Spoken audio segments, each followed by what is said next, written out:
Praise God, hallelujah. At babasahin ko po ang teksto na gagamitin ni Coach Chris ngayong umaga. Praise God. Matatawa po sa Hebrew chapter 2, verse 1 to 3. Sabi po dito, verse 1, kaya nga dapat nating panghawakan mabuti ang katotohanan, marinig niya natin upang hindi tayo maligaw.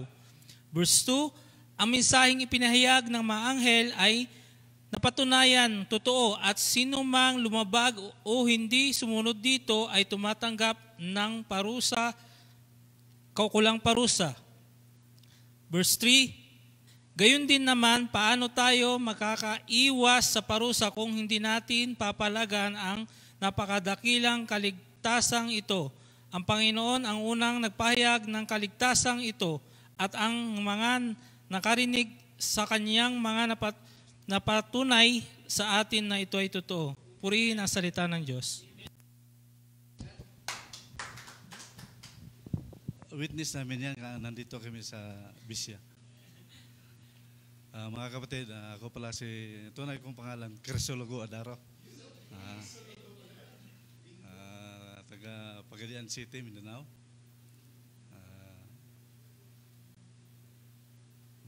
15 years na ako dito sa Muda, nagtrabaho. Isang Bisaya po. Hindi ko marunong mag-Tagalog. Pwede ba Bisaya? Ha? Umayaw yung mga Tagalog eh. Ang pamagat dito, unahin ko yung pamagat para tayo. Coach?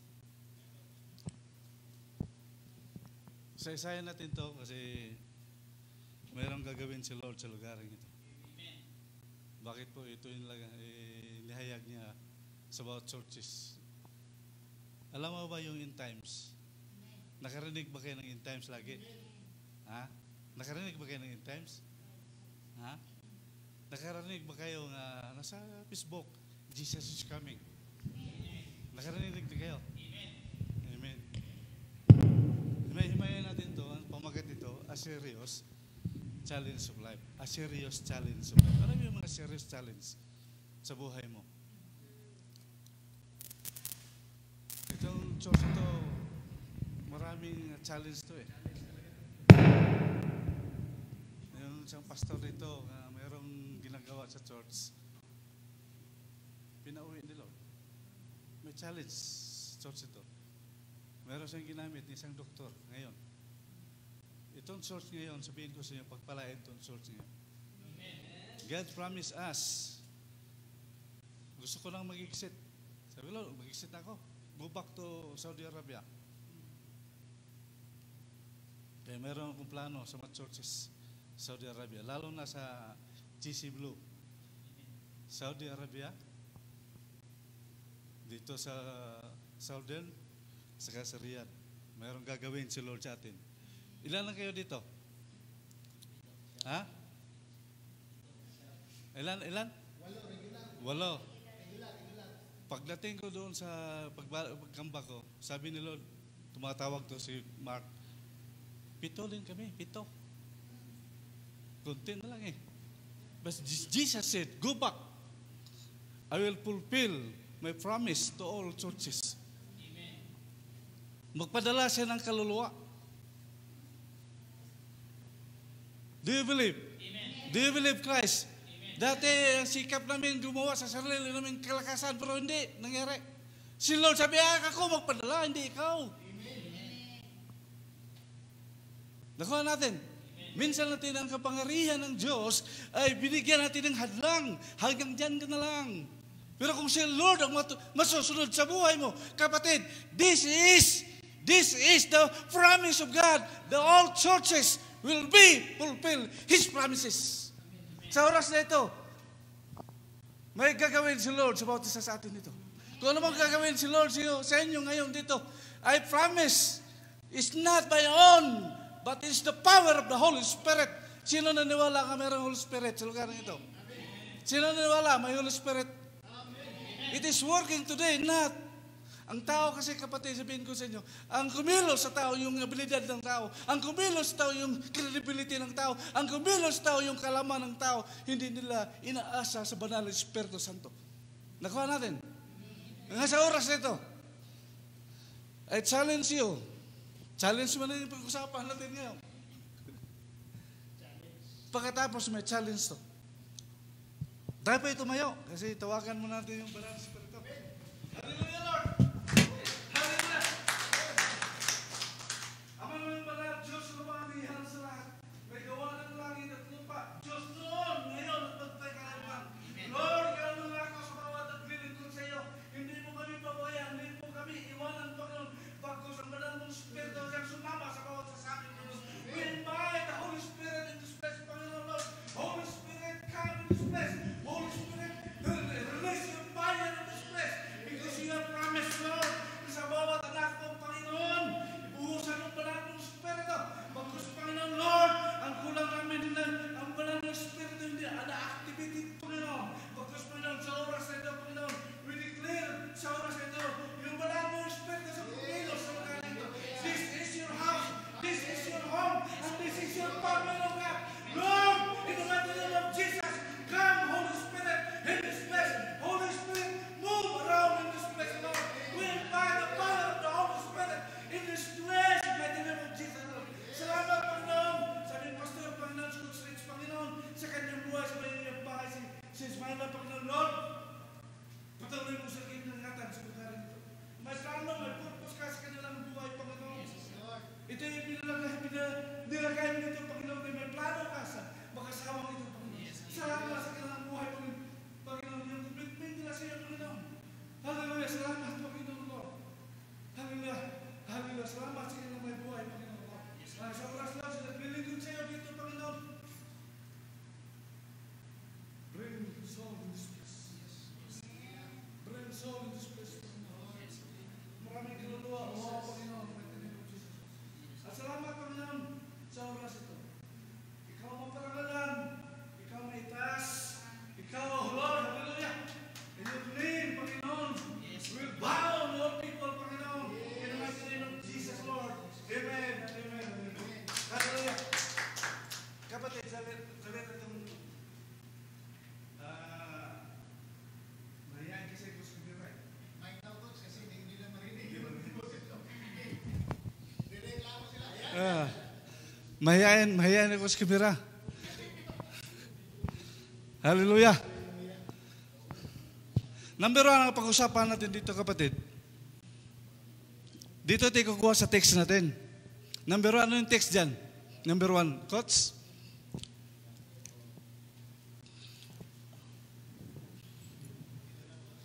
Therefore, we are to give the more earnest heed of the things which we have heard. Ano ba yung naririnig niyo ngayon? Which we have heard. Ano narinig natin ngayon? Sabi ko sa inyo, ano bang narinig natin? Social media, bagyo. Sa Pilipinas, yung bahay ng, yung, sa totoo lang, napiktuhan din na yung biyanan ko sa, doon sa Montalban. Binaha din. Naawa din ako kasi kasama mga bata. Sabi ko lang, sige lang, pagsubok lang yan. Ano ba yung pagsubok? Hindi po sa pagsubok to.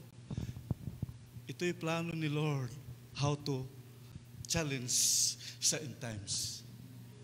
Pagsubok ba? Kasi may nagwika nito. May darating. Mayroon darating. Nakarinig kayo anong darating? Nakarinig ba yung darating? Basahin natin sa Brother Mark sa Matthew 24. Matthew 24.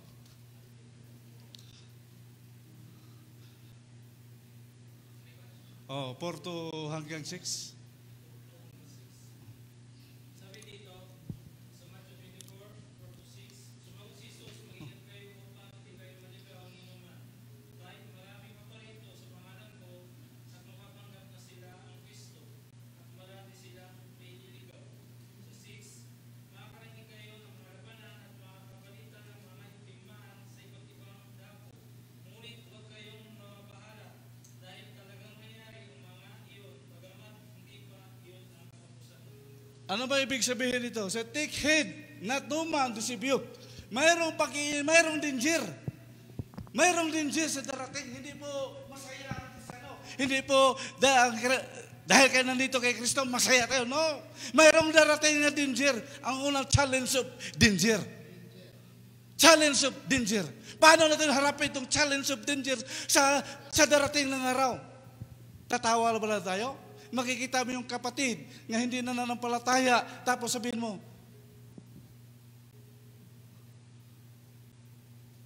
ano sabihin mo? Hindi na nanampalataya.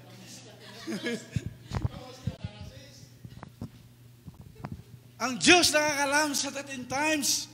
Walang nakakalam kung sino. Kasi end times, ituro ko sa inyo, ano bang ibig sa end times? Perilous time, danger time. Ano ba ibig sabihin? It is the time of the devil. Ang trabaho ng demonyo ngayon, to distract, to destroy, to steal,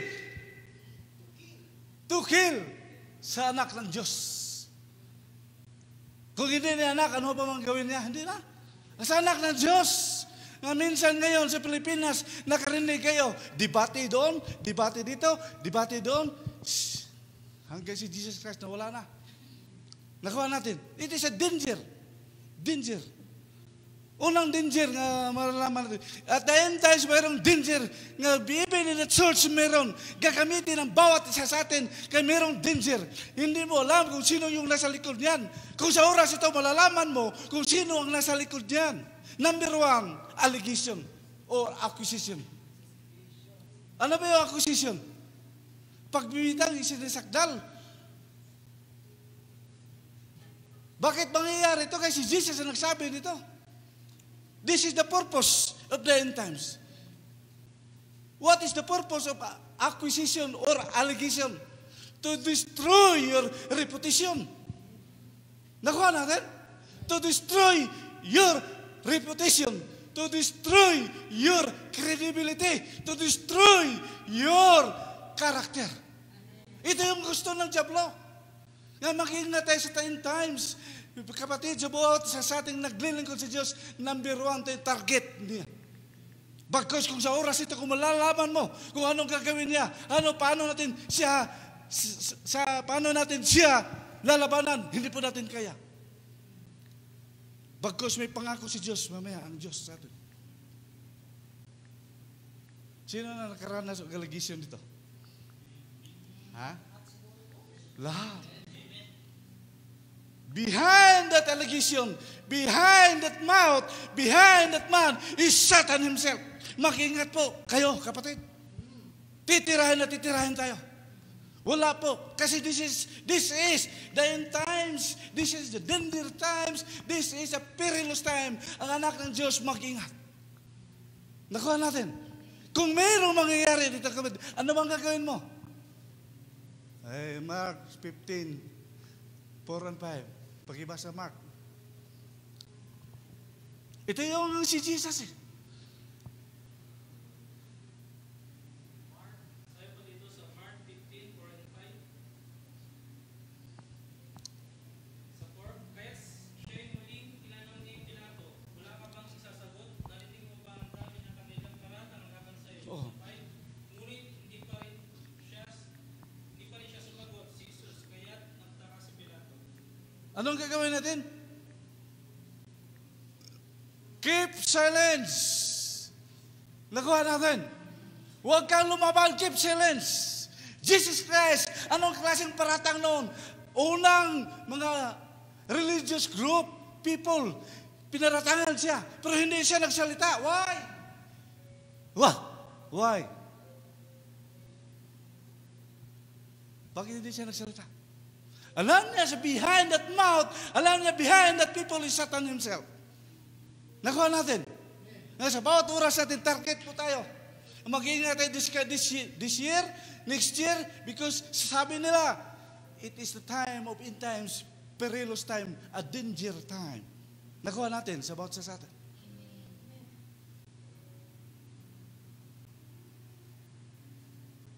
Criticism. Sino nakakaranas sa criticism? Lahat. Gawa na siya. Trabaho niya to criticize you. Kung mahina kayo ng Kristo, sabihin ko sa inyo, wala ka na dito, kapatid. Kaya ng pastor, kung mahina pang loob ng Panginoon, wala na to dito. Ganun. Ganun, Lord, ikaw naglagay ko dito eh. Samahan mo ako. Nagulat na ako kanina eh. Coach! Babae. Nakartoson. Wow. Ganon ang sigil na si Lord. Nakaranas po tayo, pero hindi tayo iiwanan. Hindi tayo pabayaan. Nga sa oras na ito, there is a dangerous challenge of danger. Nga sa amin, kapatid, sabihin ko sa inyo, merong, alam mo yung sakit na Kawasaki? Ha? Ha?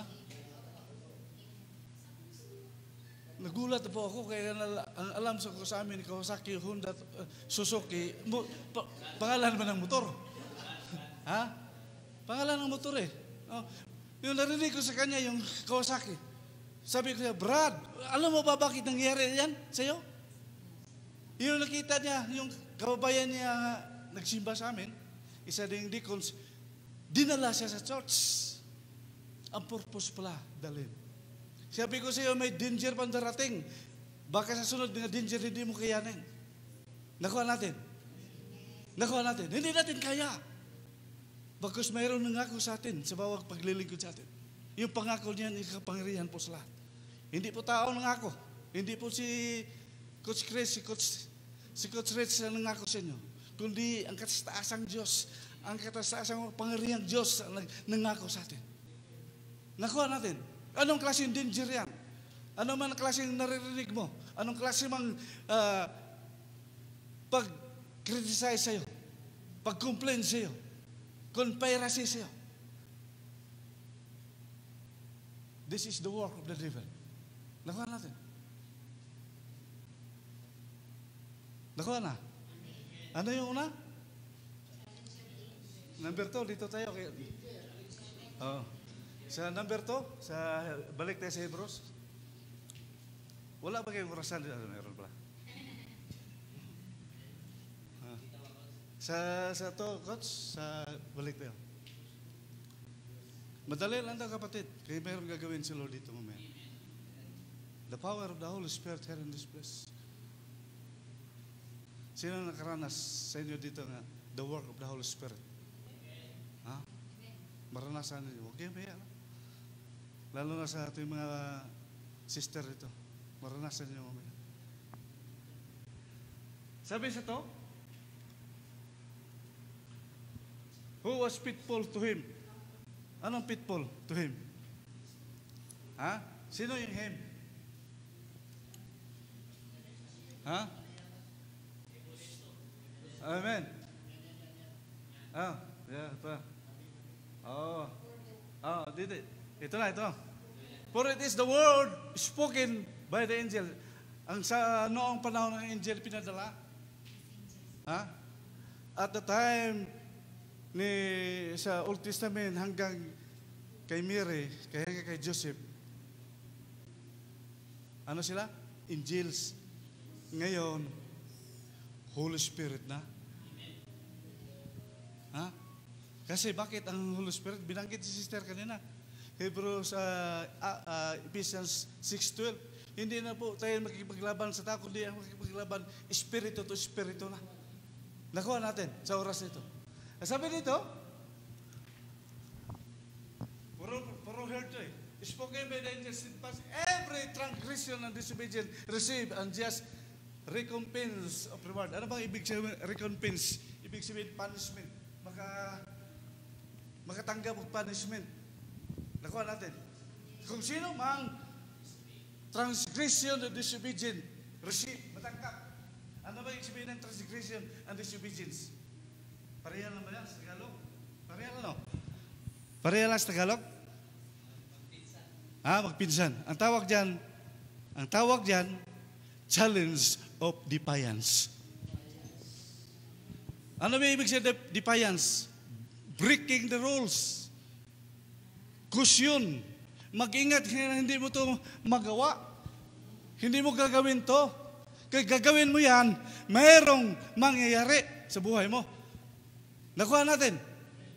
Ang unang kasalanan, naalam mo ba ang unang kasalanan? Ha? Sister, alam mo no? Masya. Sa Genesis 2:17. Yung unang kasalanan, tinatawag ng commission of sin. Nakuha natin? Ano ba yung commission of sin? Ginagawa mo. Ginagawa mo. Anong ibig sabihin dito? Brad Mark, Genesis chapter 2, 17 to 19. Sabi po dito sa Genesis 2, Genesis chapter 2, verse 17, maliban sa bunga ng puno kahit na nagbibigay ng kalam na tungkol sa mabuti at masama, huwag mong kakainin ang mga buwang iyon sapagkat sa araw na kainin mo iyon ay mamatay ka. Hindi matapos gawin ang lahat ng ito, sinabi Jesus' name. ng Yahweh, hindi mabuti na mag-isa ang tao, bibigyan ko siya ng isang angkop na makakasama at makakatulong sa daigdig. Kaya mula sa lupa ay lumikha ng Panginoon Yahweh ng mga hayop at parang ang mga ibon sa ibaboy, dinala niya ang mga Diyan lang bro. sa tao. Diyan lang. Anong ginagawa? Disobedience. Ang tawag diyan? Ha? Commission of sin. Dalawa lang kasalanan. Kahit ginagawa mo, kahit hindi mo ginagawa, nagkasala ka pa rin. Ang pangalawa, ito yung omission. Omission of sin. Hindi mo ginagawa, nagkasala ka. Ano bang ibig sabihin? James 4:17. Ito yung ngayon na hindi alam ng tao. Ito ngayon na hindi alam ng karamihan, lalo na sa mga Kristiyano. Hallelujah! Bakit? Ano bang ibig sabihin ito? James 4, chapter 17. Ito ba? Basahin natin, Brad Mark. Sabi po dito sa James 4:17, ang nakakalam na dapat niyang gawin ang mabuti, ngunit hindi iyon ginagawa ay nagkakasala. Nakuha ba? Sabi niya, therefore to him that know to do good, baan, do it into not. Do it into not. Hindi niya ginagawa. Alam niya mabuti. Mabuti bang magbigay para sa Panginoon? Ha? Amen. Mabuti bang magpuri sa Panginoon? Mabuti bang magpatawad? Bakit hindi mo ginagawa? Ha? Jesus Christ. Ito yung hindi alam ng mga Kristiyano. Sense of mission. Hindi, akala nila isig-isig lang. Nadaya na tayo. This is the end times. Makingat tayo sa end times kay dadayain po tayo nito. Akala na perfect tayo. Akala natin tama tayo. Pero hindi pala good. Kaya hindi natin ginagawa. Nakuha natin.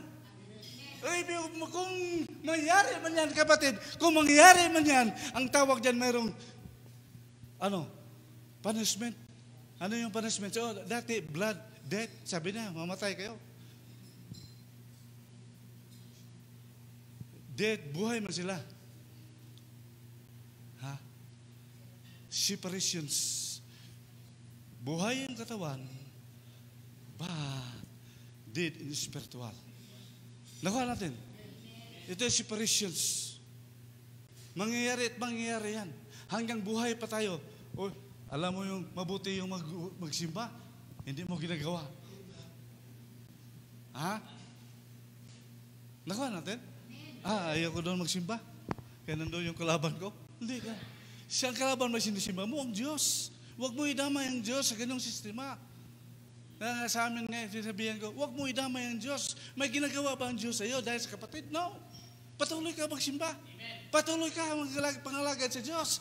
Kasi dinadaya ka ng Diyos. Kasi ng Diablo. Ang Diyos hindi po ka pinupunta rito para sisirain ka. Ang nagsisira sa iyo, yung Satan. Nakuha natin. Kahit malayo pa ang lugar niyo dito, pupunta namin kasi mabuti ito eh. Pag hindi kayo sumusunod, anong nangyari? Nagkasala kami. Nakuha natin. Nakuha natin. Kahit hirap, kahit mabuti, do it. Nakuha na. Ano? Challenge of defiance. Kaya hindi ka, sawayin mo yung hindi mabuti. Kala mo mabuti, kapatid. Sinong may asawa dito? Mabuti bang magpadala ng pera sa Pilipinas? Mabuti. Pero hindi ka magpadala. Ha? Kasama. Nandito tayo magtrabaho para suportaran ang pamilya. Pero nandito sa Pilipinas, may kasamahan kami. Hindi na umuwi. Bakit? Ha? Ayaw na sa Pilipinas, hindi na umuwi. Nakuha natin. Hindi tayo nakakialam sa kanila, bagkos nakikita natin sa buhay sa bawat sa atin. Pilipino yan. Sabi ko, Lord, ikaw makakaalam sa buhay nila. Kung tama ang ginagawa nila, ikaw nakakalam. Kung tama ang ginagawa nila, ikaw magparusa. Kung tama ang ginagawa sa kanila, ikaw mag-reward. Pero kung hindi tama ang ginagawa nila, gisingin mo sila, papuntahin mo sa church mo. Nakuha natin. Kaya ganoon ang trabaho natin, mga lingkod ng Diyos. Na meron mga hadlang, meron mga kasalanan, huwag tatayo pa rin tayo. Lord, ikaw nakakalam. Ikaw ang marunong magpatawad sa bawat sa amin. Wala nang iba. Nakuha natin. Ano yung unang sin? Commission of sin?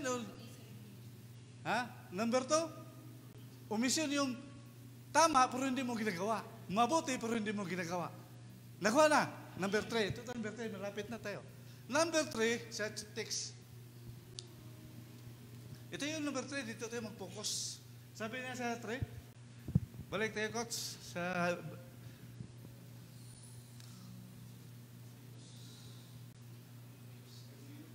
Hallelujah.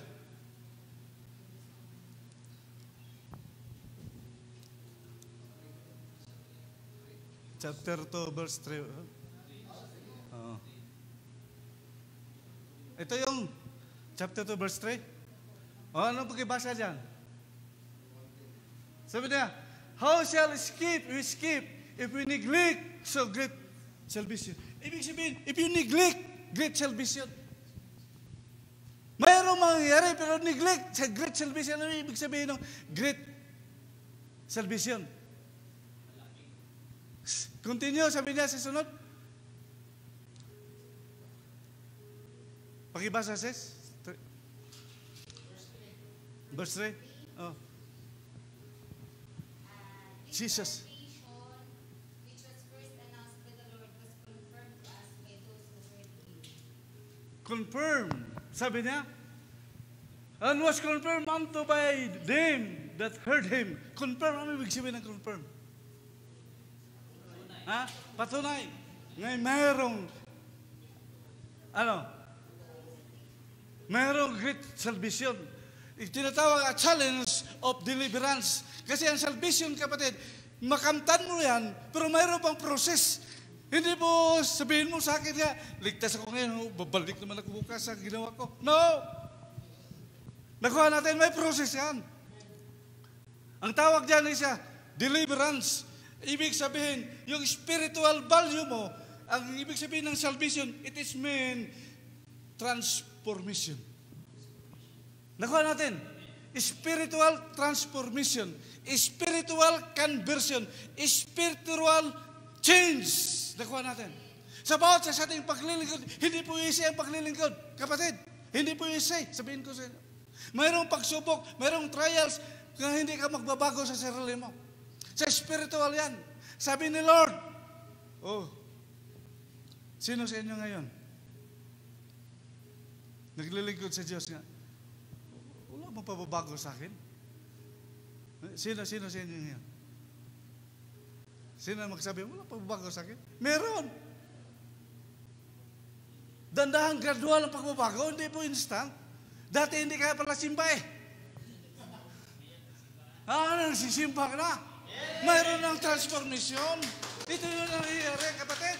Ito yung gusto ni Lord. Hindi ikaw gumawa niyan, si Lord ang gumagawa. Minsan ang tao, pag hindi ka makapasok sa simbahan ko, hindi ka maliligtas. No! Jesus said, anong sinasabi ni Jesus? Matthew 19, 25 to 26. Hindi ito makagawa ng tao. Minsan ang tao, wow. Nasa amin nga, ninanap na tuloy siya ng Kasi may-ari ng kaluluwa, siya may-ari ng sanlibutan. Sabihin mo diyan, may kapangyarihan bang tao? Pakibasa, sister, sa'yo. Oh. Matthew 19:25-26. Oh. When the disciples heard it, they were exceedingly amazed, saying, "Who can be saved?" Oh. 26. But Jesus beheld them and said unto them, "With men this is impossible, but with God all things are possible." Hindi po makagawa ng tao, kapatid. Nasabihin ko sa iyo, pandaraya yan. Nakuha natin? Wala pong tao makapagligtas. Walang tao makapagbabago sa tao. Walang tao. Kapatid, sabihin ko sa inyo, na ako magbabago. Ako lang pababago sa kanya. Ako lang makakligtas. No! Only God. Ephesians, wake up. Ephesians 1:5-23-24. Minsan kasi, lumilitaw pa sa Facebook, lumilitaw pa sa social media. 23-24.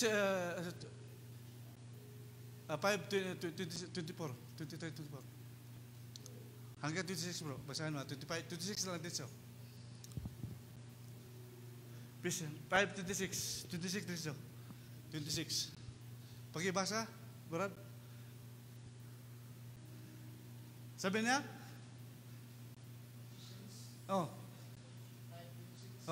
Anong sabi diyan? That he might sanctify and cleanse it with the washing of water by the word.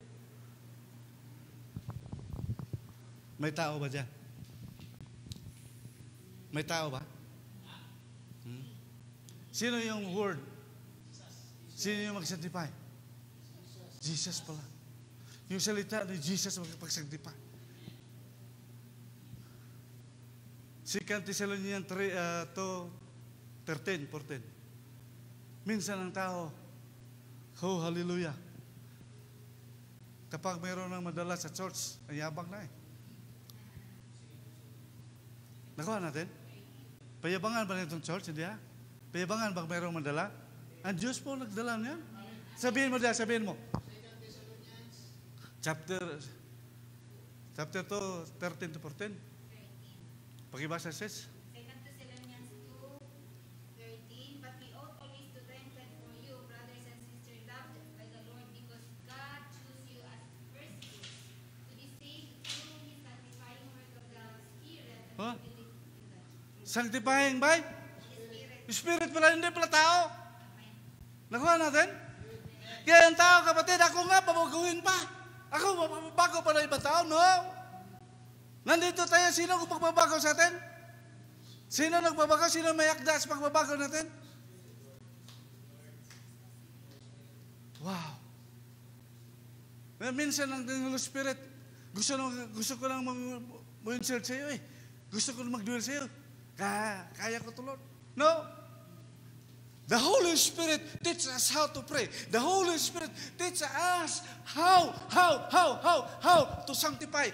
The Holy Spirit, He strengthens us. The Holy Spirit, He guides us. The Holy Spirit, He comforts us. The Holy Spirit to empower us. The Holy Spirit, Lord, sa oras na ito, the Holy Spirit dwell and fulfill the plans of God.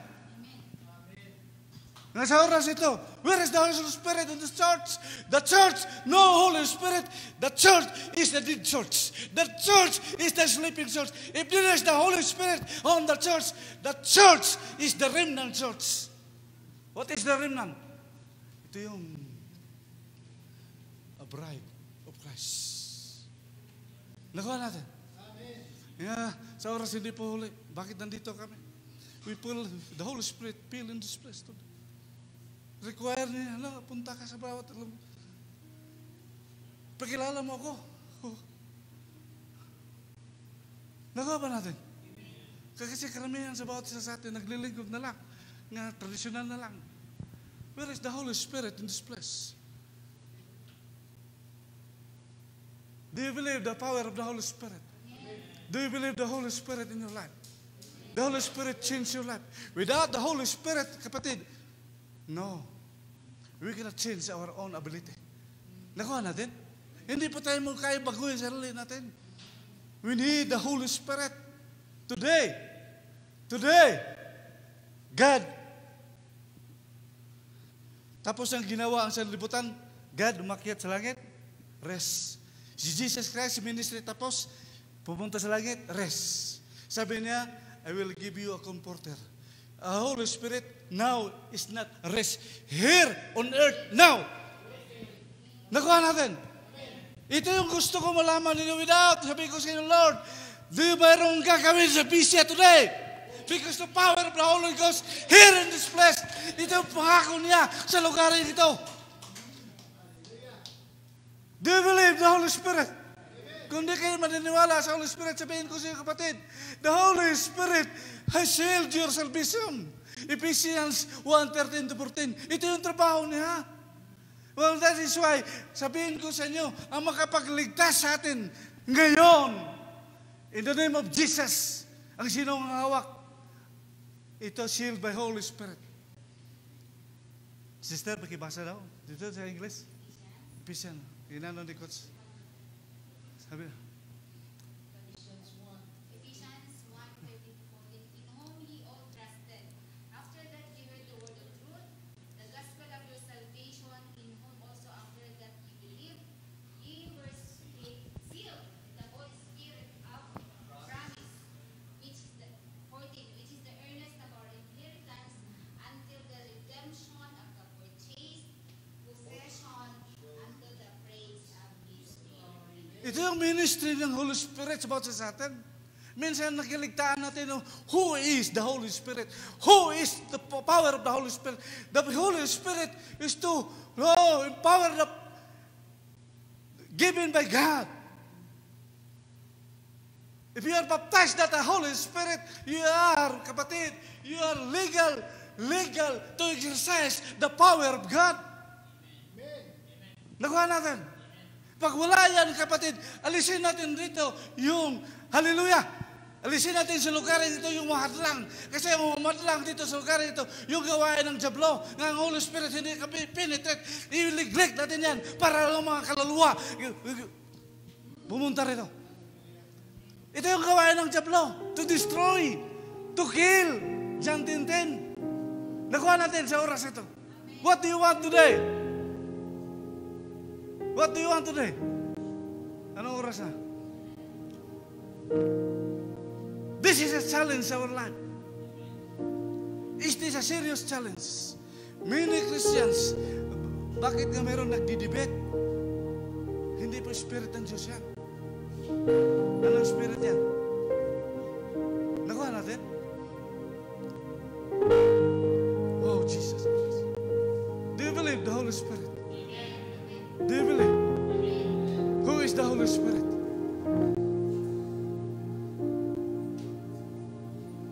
First Corinthians 12:7-9.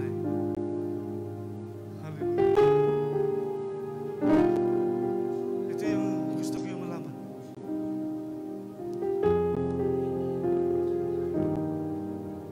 First Corinthians 12:7-9. Pakibasa ka, sister.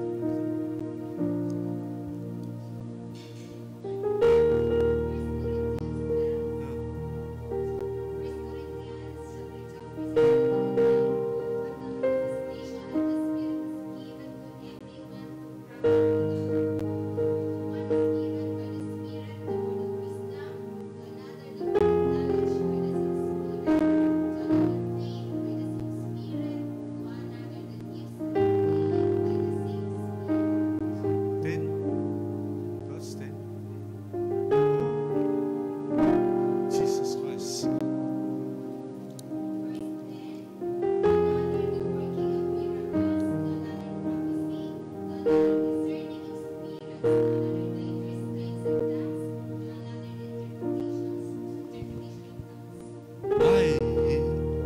Why ang mga Christian wala diyan?